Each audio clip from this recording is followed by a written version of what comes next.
Finley to throw. Over the middle, intercepted. Wolford again. Wolford the other way at the 30, the 40. Wolford to midfield.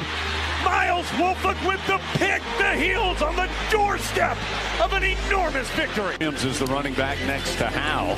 Play action. Howe will now lob it down the near side. Newsom with a man all over him. Pins the ball against the back of the defender and brings it in. Heels can get a first down at the 3. Now, pump fake to the right. Now he's going to run to the left. Howe at the 5. Takes the shot. Pinballing off the chains for the touchdown. Showing the toughness for 6. Cardinals down 4, 35-31. May has the shotgun snap. Pressure coming. Rolls to the right. Goes to the end zone. Touchdown! Touchdown, Antoine Green! 16 seconds to go. No flag. Snapping it off the 8-yard line. May pulls it. Tries to roll it apart. Oh, now he's going to throw it and score! Christian May throws it to Payson in the end zone for the touchdown. They have thrown the play left-handed. Was walking out on the run and threw it left-handed. Bernard fields it at the 26. Heading to the far side. Gio at the 35. Gio, he's at the 50. No, he's not. Yes, he is. Gio, he's going to take it for a touchdown. Are you kidding me?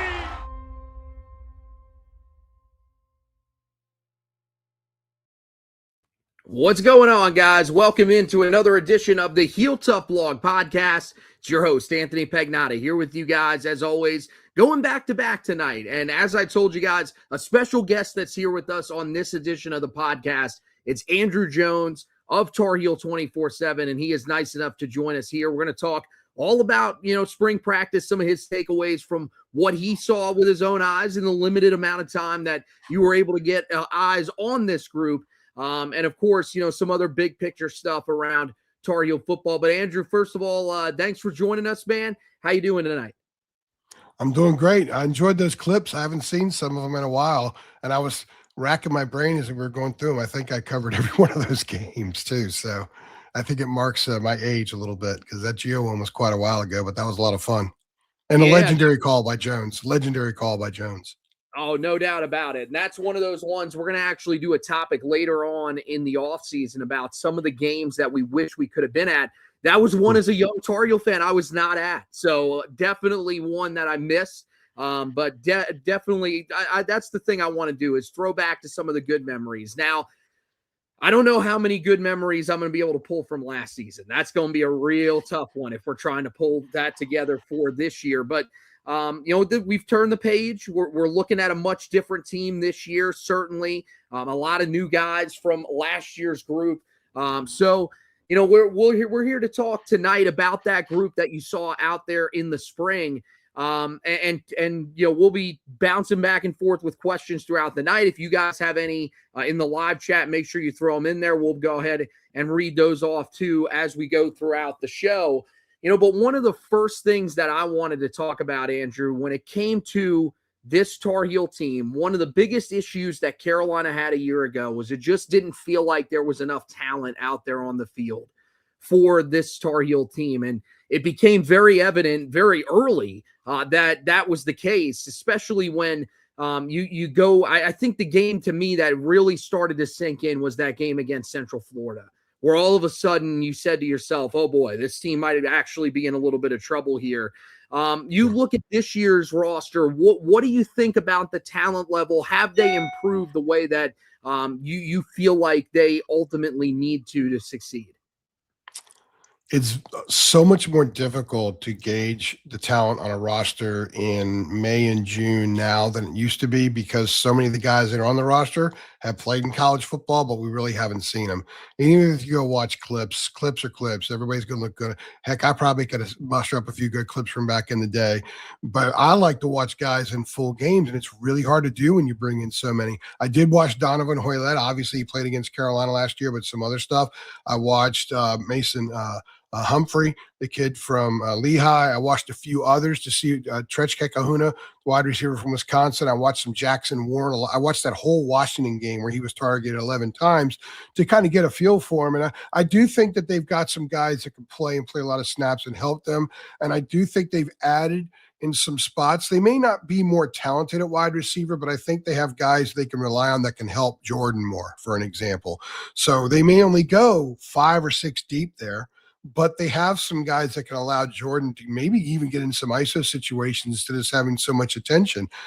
Defensively, I really like where they are on the defensive line. I like what they have coming back. I like the addition of Brown from Florida. I thought that was a really nice pickup. I think Jalen Harvey could be a surprise guy from Penn State. I know they liked him a whole lot up there. So you just kind of wait and see. Now, it used to be that we used to joke a long time ago, back before the current era that we're in with the constant movement of players, that 10 of the top 25 teams in the preseason poll were going to struggle to make a bowl or not make a bowl. Now there's no number you can throw out there. You could go into the preseason top 25 here in about 2 months, whenever they put it out. It's possible that a third of those teams have losing records because nobody really knows what they have. Nobody knows how this stuff meshes. And most importantly, the coaches don't know. They might think that they know something. Last year's staff thought they knew something, and they realized in the second quarter that Eden Buchanan shouldn't be out there, and they took him out and basically didn't put him back in. So a lot of staffs, I think, have those moments with players. And because there are no preseason games, there's no exhibition in the spring, none of that kind of stuff. So it's really hard for us to gauge, but I do like the parts. So they needed a couple of different ornaments on the tree to make the tree look fuller. And they may not be great ornaments, but they got ornaments, and they make the tree look a little bit more natural, if you will. And so I do like that approach of what they did with their personnel.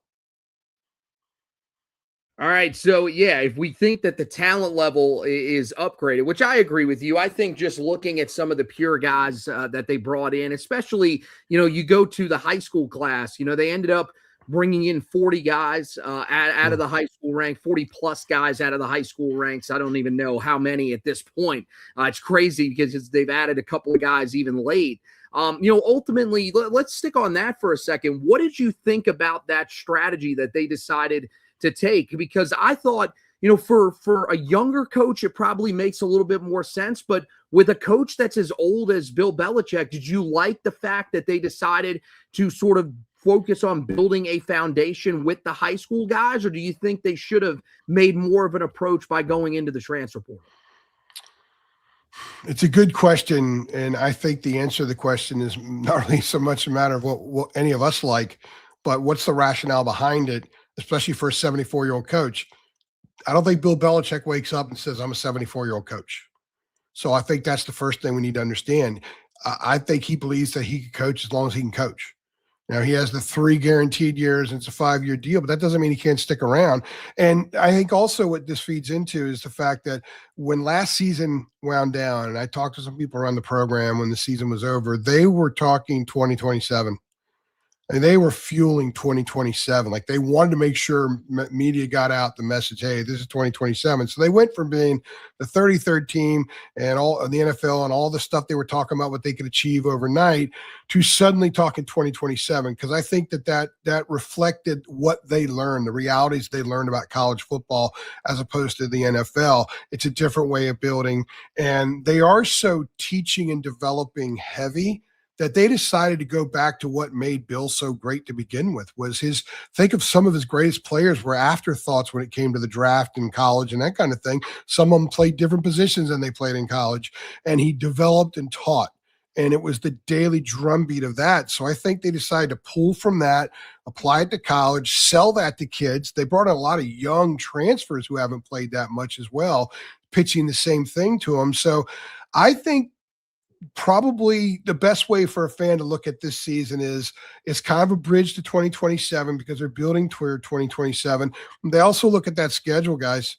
Like, man, it would have taken a whole lot of dinero to get enough guys in to really navigate the schedule they got to deal with this year. So why not go young? Why not teach and develop? Young guys can handle losing better than older guys can sometimes because they still have more time to win down the road. Older guys don't.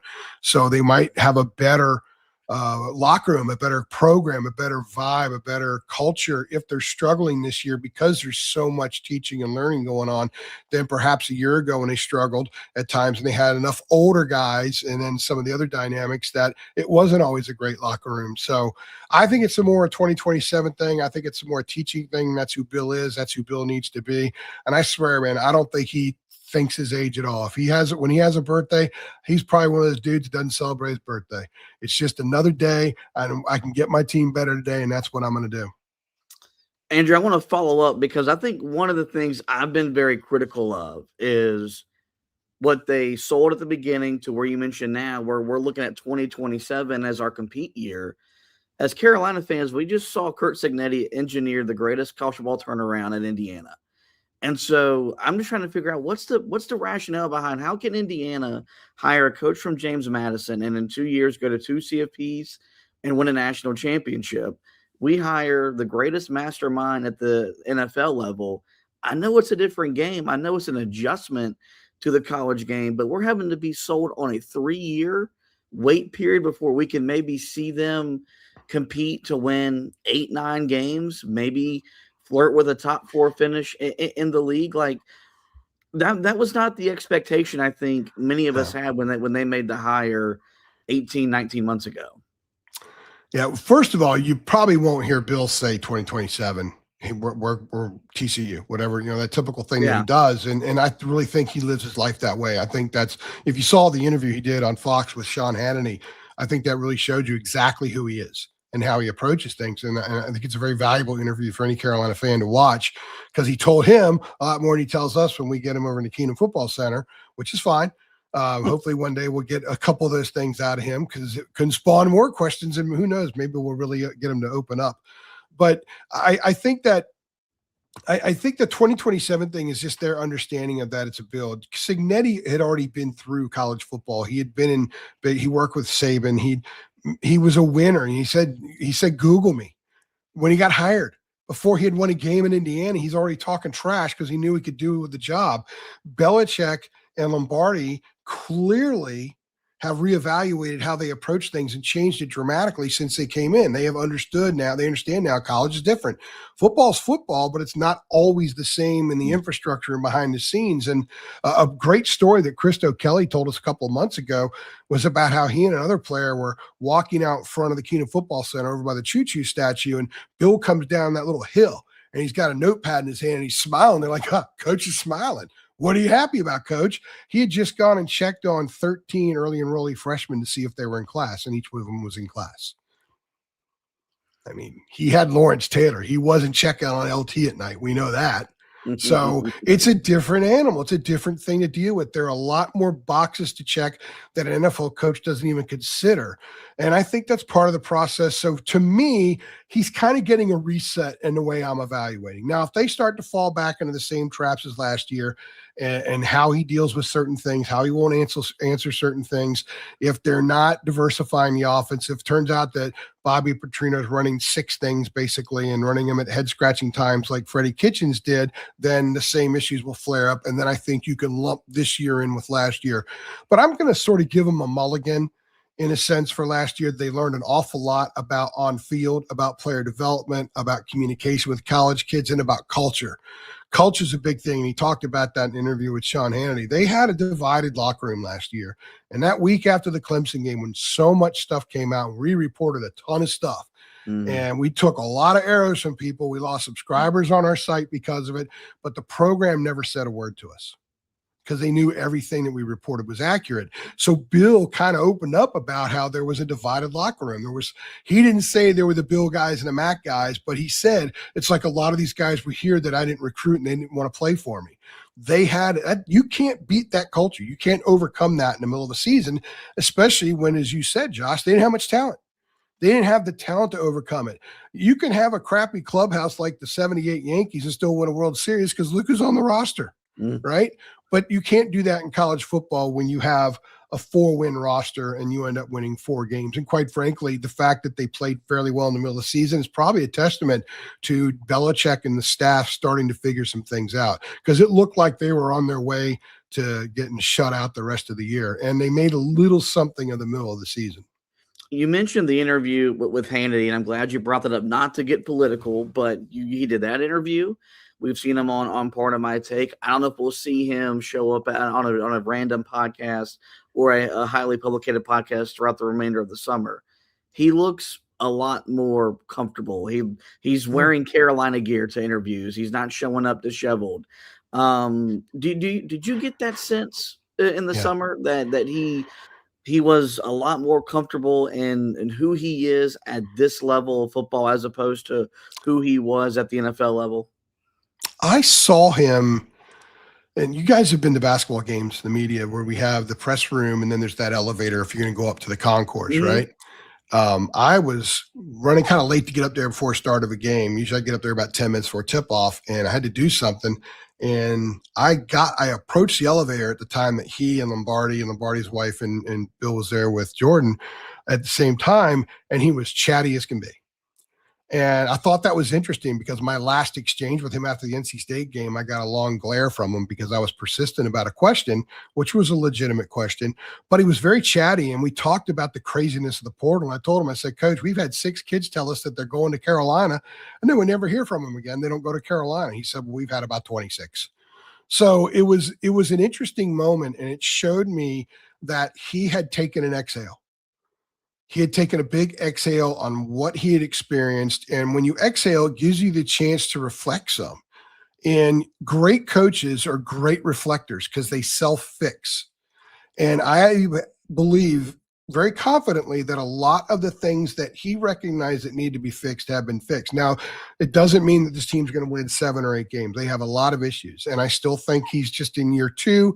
And maybe there are some – I've got 6 Super Bowl rings, so I kind of know what I'm doing, and we're going to run our stuff. He did say on Hannity and the other interview that they're going to run a lot of the same things they did with the Patriots because they show their team this is how it's done. I'm not a big believer that you can run an NFL offense in college and have a tremendous amount of success. I do think you need to be a little bit more diverse and multiple. He'll figure that out. Maybe that's why I brought in Bobby Petrino to do that, to become that. We'll find out probably about mid-October, about the time Syracuse comes to town. If they don't beat Syracuse and they're really struggling, then we'll know. If they do beat Syracuse and they're competitive at Clemson and they can maybe manage a win over TCU, and then they're at 3-4, 4-3 range, then we'll see evidence that there's been a lot of improvement, and we'll be able to identify a lot of little football nuances that are enhanced this year as opposed to from where they were a year ago, and maybe even see some things that they junked that they did a year ago. They just said, guys, this isn't it. We're not doing this anymore. We're embracing something new and different, which is strictly college. So that'll be all very interesting. I find the whole thing fascinating. I think year 2 might be more fascinating than year 1, because if he is a great self-reflector, if he can if he can recognize his own errors and mistakes, and he can learn on the go, we'll see that. And if we don't see it, then maybe the game has passed him by. Maybe college isn't for him. Maybe he isn't the right communicator at that level. I think all that stuff will come up and will be topics that you guys discuss and we discuss and national people discuss, because if they're losing, the national dudes are going to pounce on them. If they're kind of 500, they're people that are going to be ignored. If they're really, really good, they'll be a great national story. So it'll be very interesting to see how all that plays out and how people deal with it or talk about it. When you look at it, coming into this season, I've seen some people that have said that this is a big year for him. He's got to get something going, got to get some sort of momentum generated, because there are people that, are higher ups that are already starting to sort of get frustrated with the direction of the program. How would you classify where his seat is at right now? And do you think that if things really do go that south, they would move on from him after just 2 years? A lot of people that have been unhappy, they don't like a lot of the extra stuff, the Jordan stuff. Like, we never talk about her. We never talk about her because unless she has something to do with the 3-point stance, unless she has something to do with the guard not being able to pull and kick out a defensive end on the other side, then to me, she has nothing to do with the program. She may be around and she may do this and that, but she's got nothing to do with the execution on the field. So to me, she's a non-issue. But to people that I talk to a lot and people that have positions of power, from minimal to more around the university and the BOTs and stuff, like, that matters to them because this is Carolina. And one of the things that some people are having a little trouble adjusting to is something I call New Carolina. North Carolina has cut part of the cord to the way things were done before. You had to in order to move forward in college athletics. If you hear what Kirby Smart's saying, man, there's not going to be any sports left except football and basketball. Dabo Swinney talking about how much money Clemson's going to be in debt. I mean, this stuff is real. And New Carolina, can survive. Old Carolina fully as it was can survive. And I think Belichick is a reflection of New Carolina. Turn your head, look the other way on some stuff. That's the way I think most schools have to be in order to be successful. Then there are people who are in positions of power that love them, that think it's a genius idea, and it's also a why not. Why not shoot for the stars? And the message being sent is, okay, if it doesn't work, we went after and we got Bill Belichick and we paid him a crap load of money more than most schools are paying their coaches because we care. So you're laying the foundation for, let's say, if they move on from him, or he leaves on his own and the job becomes open. A lot of coaches out there won't question North Carolina's commitment to football. It's already been established that it's there. So I think it's kind of a win-win bringing him in. I thought they should have gotten Matt Campbell, and I had a source very close to Matt Campbell tell me that he would have taken the job. So that was a mistake. You brought up Cignetti earlier. If they would have fired Mac a year earlier, Cignetti could have been the head coach, and we'd have a very different football podcast right now if Curt Cignetti was the head coach. But it didn't play out that way. But I do think the message has been sent that New Carolina cares about football. They're going to spend. They're going to do stuff with game day environment. They're renovating the press box. They're putting money into the stadium. They do need to smooth out the concourse. That's got to come. They need to do some other stuff, but one step at a time. So I think in the end, if they do move on from him, and I do think that if they're 1-11 or 2-10, they get routed a lot, it'd be very difficult not to move on from him. Sort of a precedent's been set. Hubert Davis is loved. Hubert Davis is a 50-year Carolina guy going back to when his uncle Walter was at Carolina. People in the program love him. People at the school love him. He was 24-9. He was in a title game. He was a 1 seed 2 years ago, and it wasn't enough. Didn't reach the standard. So if you're going to create a standard for football and your coach isn't living up to it, you have to do in football what you did in basketball if you're truly going to go after it. So I do think that if they have a really bad season, it would be extremely difficult to see him coming back for a third year, and he may not want to. Because then the rebuild to 2027, what are you going to do? Say, well, we learned some more stuff. We're going to revamp it. Guys, it's really 2028. That's not going to fly.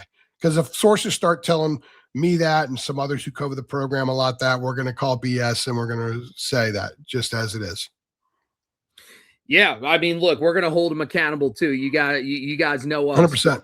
So, oh, yeah. There's no doubt about that. Let's go on the field. Let's talk about, the guys that are. And by the way, let me jump in. Anthony and Josh, that's one of the values that you guys provide, because you do speak a little bit more for the fan. So it's one thing for the program to say, they're just a bunch of journalists, they're sports writers. Yeah, they are. Okay, that's fine. You guys are in media. You guys have roles in the media, but you present a fan front here and you speak for the fan. So if you guys are going after them the same way, to me, it's a bigger deal. So that's why I think podcasts like yours and some others are very, very important, because if you're expressing something that's a negative sentiment, you can't say, well, they're just, grizzled, negative, curmudgeon journalists. You guys aren't that. In that sense, you're presenting a different front. So the whole message has to be taken more seriously. Definitely. And we appreciate those kind words coming from you, of course. That's what we're here to do. We're going to hold the program accountable because, we've been guys that are paying our money to go to these games and everything like that. Let's go on the field. Let's talk about some of the guys that actually have the shoulder pads, the helmets on and everything like that. One of the things that you talked about, I watched one of y'all's podcasts that you did, the Heel Report that you guys did, talking about how things were going in the middle of spring practice. And one of the main things that you talked about was communication. Yeah. How are you seeing where is the difference from last year? And why do you think that's showing up with this year's group where they might be communicating a little bit better despite being younger? Well, for a lot of the guys that are still in the program, they know the defense now. They know the terminology. Melcart is a perfect example. He said that last year he was literally in pre-snap thinking, okay, this is my assignment, this is my assignment, this is my assignment, sort of convincing himself and reassuring himself that's the assignment on that snap. And then, of course, that could change depending on what the offense does.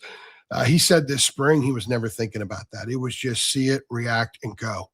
So he's a guy that had 10.5 sacks last year while overthinking in pre-snap every time he was on the field. So I think that is part of it with some others. Jaden Patterson talked a little bit about that as well. And actually, in hindsight, it turns out to be a positive that Thaddeus Dixon got hurt and Patterson got on the field a lot, because Patterson is a really nice player. I think he's got tremendous upside, and he's a real smart guy. He is someone that could be an asset communicating back there. We're told that you don't have to tell Jaden anything twice. When you have to communicate in that split second, and you have to be able to, your head has to be in a swivel, your head and your brain has to be on a swivel. Having guys like that are assets. So I do think while they're going to have to replace a couple of dudes at safety, and Will Hardy was obviously very, very smart, heady safety and a good communicator. I like what they have with someone like Brown. I think Smith. He's really, really good. He's a smart kid. He's played a lot of football. In his redshirt year, he played 100 snaps at Florida, which I think is significant for a redshirt year. So I think that a lot of it is the scheme has been tightened up a little bit. They know it better. The guys that are there can now teach the new ones. Last year, there was nobody that could teach anybody. It was the coaches teaching. And great programs are self-taught. They have guys that teach the younger ones. They layer it down. There's a cascade effect there. They didn't have that a year ago. So for a defense that didn't have that, wasn't supremely talented, they actually played pretty well at times. So the anticipation would be they don't appear to have the same broad talent defensively that they did a year ago, but they might understand the defense better. And I've said for years, and I'm overly redundant saying this, and I've had coaches say this as well.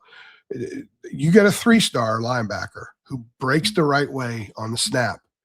He's going to make a lot of plays, and more plays than the 4-star who doesn't break the right way all the time on the snap. He's a better player.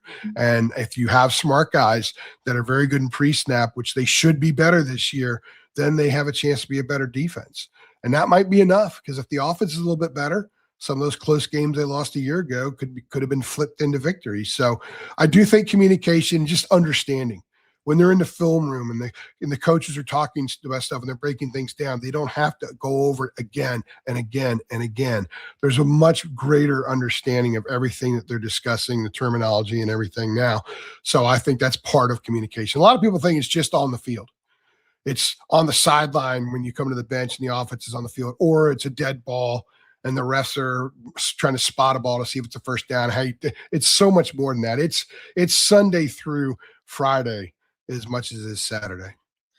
Let's turn our attention to the offensive side of the ball. Really fascinated by the Bobby Petrino hire, because I think he is the type of coordinator that you would expect a coach like Bill Belichick to want to have run his offense, because his offenses have looked different at Arkansas, at Louisville with Lamar Jackson a decade ago, and when he was in Arkansas and other previous stops along the way. What are reasonable, I think, expectations for this offense after the Freddie Kitchens disaster? And which quarterback do you think has the leg up going into fall camp? Well, to answer your last question first, just because of experience, you'd have to say Billy Edwards. But I'm intrigued by Teron Dickens, and I'll tell you why. I know that lightning doesn't strike twice in the same place, but there is a guy named Cam Ward. There is a guy named Trinidad Chambliss. There are guys like that. Diego Pavia came from New Mexico State, which probably was comparable. They're a terrible program. FBS, but it's a terrible program. So there are guys out there that know how to win. This guy's won, he's excelled. He's produced numbers. He's seen a lot of fronts. He's had to escape for his life. He's been in more live action than the other two have been for a couple of years. And the thing that concerns me, a couple of things concern me about Billy Edwards. One, you go back and look at that 1 year at Maryland. Yeah, he moved the team some. He had some pretty good numbers, but they didn't score a lot of touchdowns.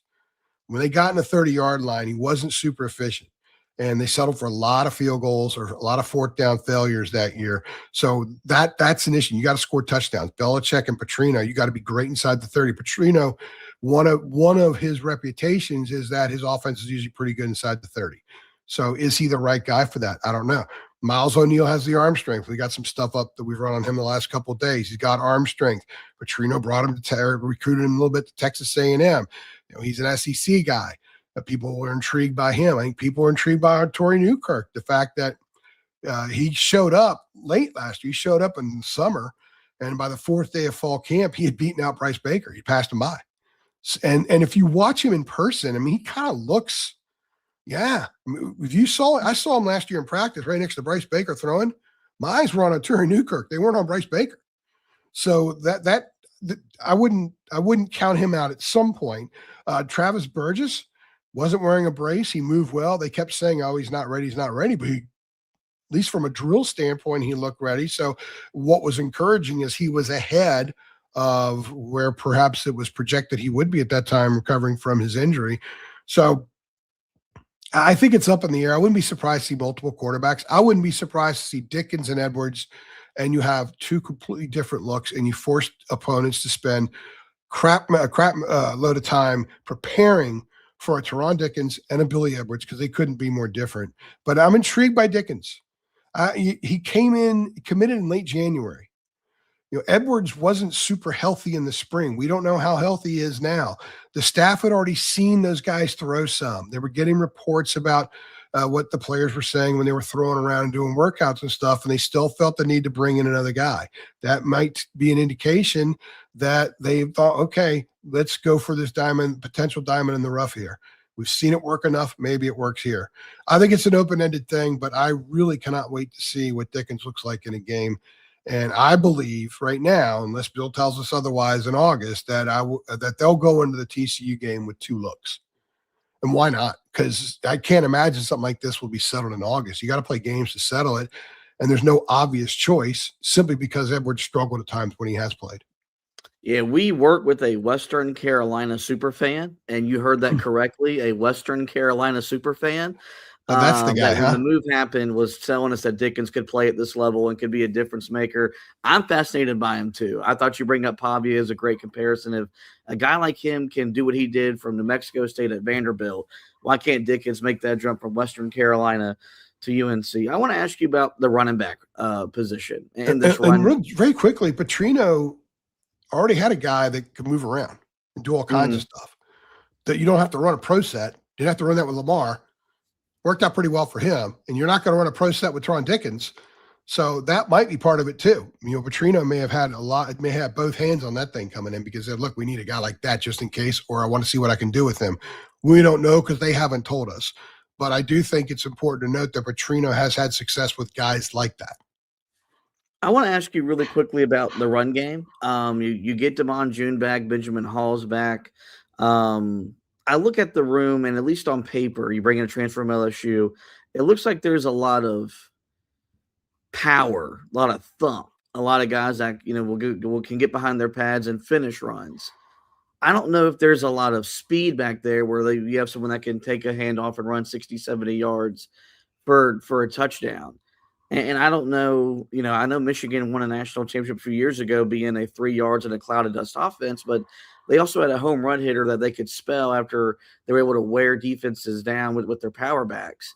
Do you have that same concern about this Carolina run game, or maybe could that be where Dickens and maybe Carolina uses the quarterback to maybe get some of those easy yards on the ground? Yeah, I also see Kekahuna being involved in the run game some with some jet sweeps and lining up sometimes with a second back in the backfield. He ran some at Wisconsin, had a little bit of success. But the power thing I like, because Petrino's a guy that, like I said a minute ago, you get inside the 30, you got to get 7 points. And if you can pound it and pound it and pound it, and if you have that 3rd and 2, instead of being cute and rolling out and creating so many opportunities for it not to work, line up and smash it forward and make it work. Keep the chains moving and get closer to the goal line. I like that kind of football. Petrino said when we had him about a month ago that that's his kind of football. And I think they would like to control clock some to keep that defense off the field as well. That's a little bit of an NFLism, I think, that we might see this year if they're capable of doing it. But let's not forget, Caleb Jackson returned kickoffs at LSU for a while. So if he's returning kickoffs at LSU, there's two things that you got with a guy like that. One, sure-handedness or speed, or sometimes both. I would like to think, given the fact that LSU was probably pretty loaded, he was back there not just because of sure-handedness. He probably had a fair amount of speed. So he might have enough speed to get through. And Damon, every once in a while last year, was able to get through the second level. He just couldn't outrun DBs, but he got past out linebackers. There were a lot of lunging linebackers at times he was able to get past. And if you can get into past the second level of the defense and you can pick up 15 or 20 every once in a while, that's huge. And that will wear a defense down psychologically. So they may not have the 70-yard run guy. They may not have Gio Bernard. You had him on the highlight at the beginning when he ran that punt back. But I don't know if you needed Gio Bernard in order to be a contender for something significant. You've got to be able to pick up the third and shorts and the fourth and shorts. If you can't do that, you're a contender for nothing. So I do like the fact that they are going to go a little bit more power, and they may need to, because they just may not be able to. It depends on what their short passing game is like. So 3rd and 2, they may have no choice but to run, line up and smash it forward and try to win games that way. I think that would be a breath of fresh air for Carolina football to actually win battles at the line of scrimmage and move guys, move piles, and get first downs. I think this fan base will respond very positively to that if that's happening.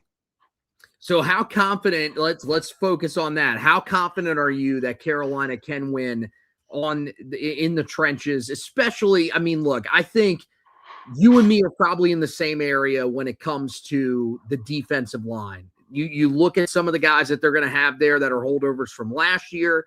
Hoylett, I think, is a guy that probably is a little bit better than some people will want to give him credit for. And then, Leroy Jackson and Isaiah Johnson on the inside. I really like those guys. It's more about finding depth there. I think offensively is where I'm really concerned about this group coming into this year. There's just not that known quantity down there. Even a guy like Christo Kelly, we didn't see him play last year. He was out. He was injured. So where do you stand on this group in the trenches? And do you think that they are a team that can compete with other teams in the ACC like they're going to have to in order to pick up the wins they need to? They really like Christo. They think they can run over Christo. They think they can be they're very, very strong at guard. Aiden Banfield, when he's been healthy, has been really, really good. He was a freshman All-America 2 years ago on a team that wasn't any good and team that was mocked because of the way the season went. And he still got that acclaim, and he earned it starting as a true freshman. I think they're pretty good up through the middle on the offensive line. So that's the best place to start. It's like in baseball. If you're good up the middle defensively, you can live a little bit at first and third, maybe in right field a little bit, or certainly in right field and left field. But if you're very, very good defensively up the middle, that's where you want to start. And that's what they have with the offensive line. I'm not totally sold on the tackle situation. I love the tight end room. I think the tight end room is the best room on the team. I'm a Jelani Thurman, Jackson Warren. I'm going to lose a few names here. It's very, very deep. The kid that they got from Texas. So they've got 4 or 5. They got 4 guys, I think, that'll play in the tight end room. I'm all over Jackson Warren. I mean, he's 6'8", used to be a quarterback, was a quarterback in JC. He's got great hands. Actually played receiver for a year in JC when he flipped from wide receiver to receiver. Now he's a tight end. You can line him up anywhere. Which I think is exciting. And by the way, you mentioned Hoylett. I think Hoylett can line up all over the place too. I think he's a guy you can really have some fun moving around as a chess piece on defense. I hope that's what they do. I hope he's that kind of player because I want to see that.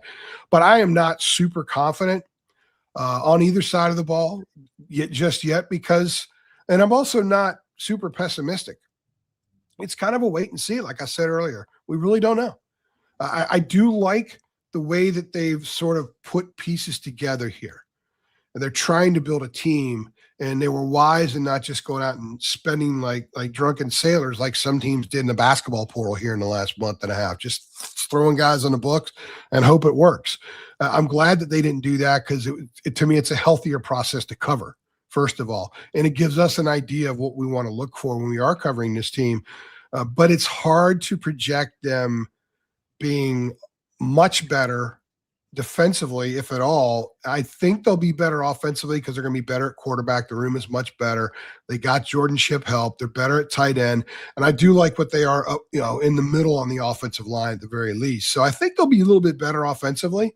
And they may even have some guys that can make plays. Mason Humphrey's a dude that I'm looking forward to seeing if he can get past the defense because he's pretty fast and he's 6'4".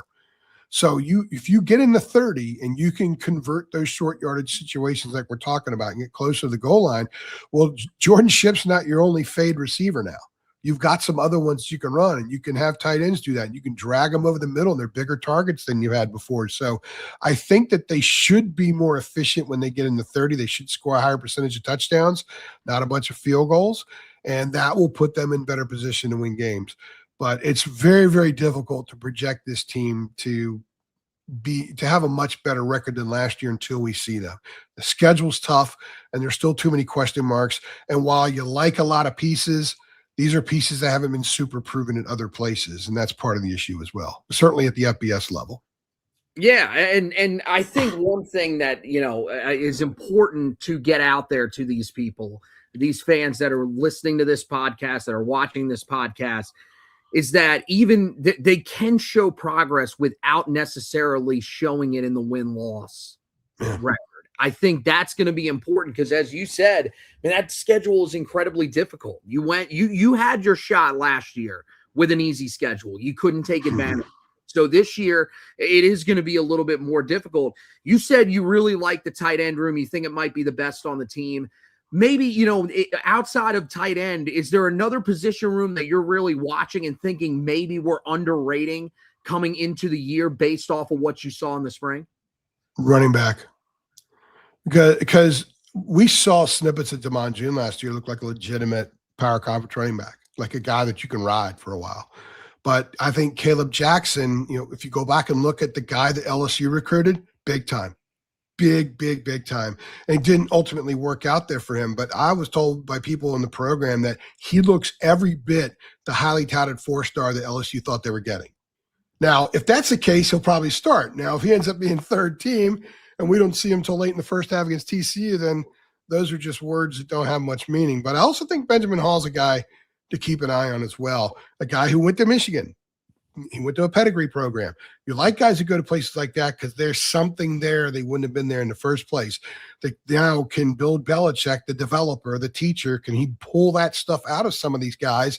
And if so, I think if you have those three guys, it's a pretty good threesome to have back there at running back. I think it's stronger going in than last year was, with Hood being your starting running back in the first game, even though he gave the team their greatest moment of the year. That was fleeting. But I do think they're in much better shape than they were there. And I think they're in better shape at quarterback as well. Tight end, running back, and quarterback, they're in better shape. The problem about quarterback is you can only play one of them. So they're deeper and they have better guys there, but do they have anybody that's going to play that can lead you to victories? Running back, you can use all three and they enhance. Tight end, you can play four guys, they can enhance. You can't play 3 or 4 quarterbacks. They might play 2 for a while to figure it out, but at some point they'll have to decide which way they're going to go on that as well. Last question that I have for you here, and then we'll let you go. We've kept you, plenty of time here. When you look at the schedule that Carolina has, and now, they end up having 4 games that are scheduled for noon. The one that concerns me the most, and I'm wondering if you're feeling the same thing, is that kickoff against East Tennessee State being at noon, especially if they end up losing that game to TCU. For this fan base, I think they need to see something that's saying, bring me out to the stadium. You have to prove it to me this year. Are you concerned about some of the, the capacities that we're going to see inside of Kenan Stadium this year? Yeah, especially because it's going to be about 90 degrees probably that day. So one of you asked earlier, I think both of you may have actually hit on it, about what might get him fired. Like what can he not overcome? Can he overcome 2-10, but they're competitive? I say maybe 2-10 competitive and people in the seats, yes, but 2-10 or 3-9, several blowouts, lose to State again, look ugly losing to them, and they have a terrible press conference again. And oh, by the way, people not showing up. That's the kind of stuff that gets you fired, and should, to be perfectly honest with you. You didn't bring in Bill Belichick to let him figure it out. You brought in Bill Belichick because you thought that was the magic potion. So Indiana got the magic potion, didn't know they were getting it. Carolina thought they were getting it, or at least were hoping anyway, and they haven't seen it yet. So if there's a 3-9 with 3 or 4 20-plus point losses and some meltdowns and just egregious stuff, some special teams blunders and stuff that just makes it look like it's not a super organized situation. And there's nobody in the stands. I mean, think about it. They got TCU in Dublin, East Tennessee, then they go to Clemson. Yep. So Notre Dame comes to town in October, and they may only have the win over East Tennessee going into October. And at that point, people start thinking about, you know what, about hoops. So if there's nothing for them to get excited about after Clemson Notre Dame bookend surrounding an open date, I think people will tune out a lot, and people that will go to games will do it out of an obligation because it's a fun experience. Tailgating's fun. They want to see the co-eds walk around, whatever their excuse is. Some, 35 or 40,000 will show up. But if it's like 25 or 30 and it's not bad weather, I think he's in trouble. Yeah. I mean, I think there's one solution, Bill. I think it's the thing that every one of us is thinking about right now. And it's just win that game against TCU. And that really does, solve some of those issues. I don't know if it'll be packed that first game against East Tennessee State, but I know there will be a lot of people that will, probably say if they end up winning that game, why not go out, support this team, and see what ultimately ends up happening. But hey, Andrew, they'd have to win. They'd have to win, guys. They have to win. They have to look good doing it. I don't think people are going to be fooled. I don't think they're going to be fooled at this point. Not after last year. Last year. And I think 100%. That's the thing. We're not going to be fooled either into thinking that, just because they lose that first game of the season. I mean, you look at it, believe it or not, that's one of the easier games they have on the schedule. So you've got to get it done. You've got to get it done in that game. And guess where Josh Hoover is? Playing for Kurt Signetti. That's right.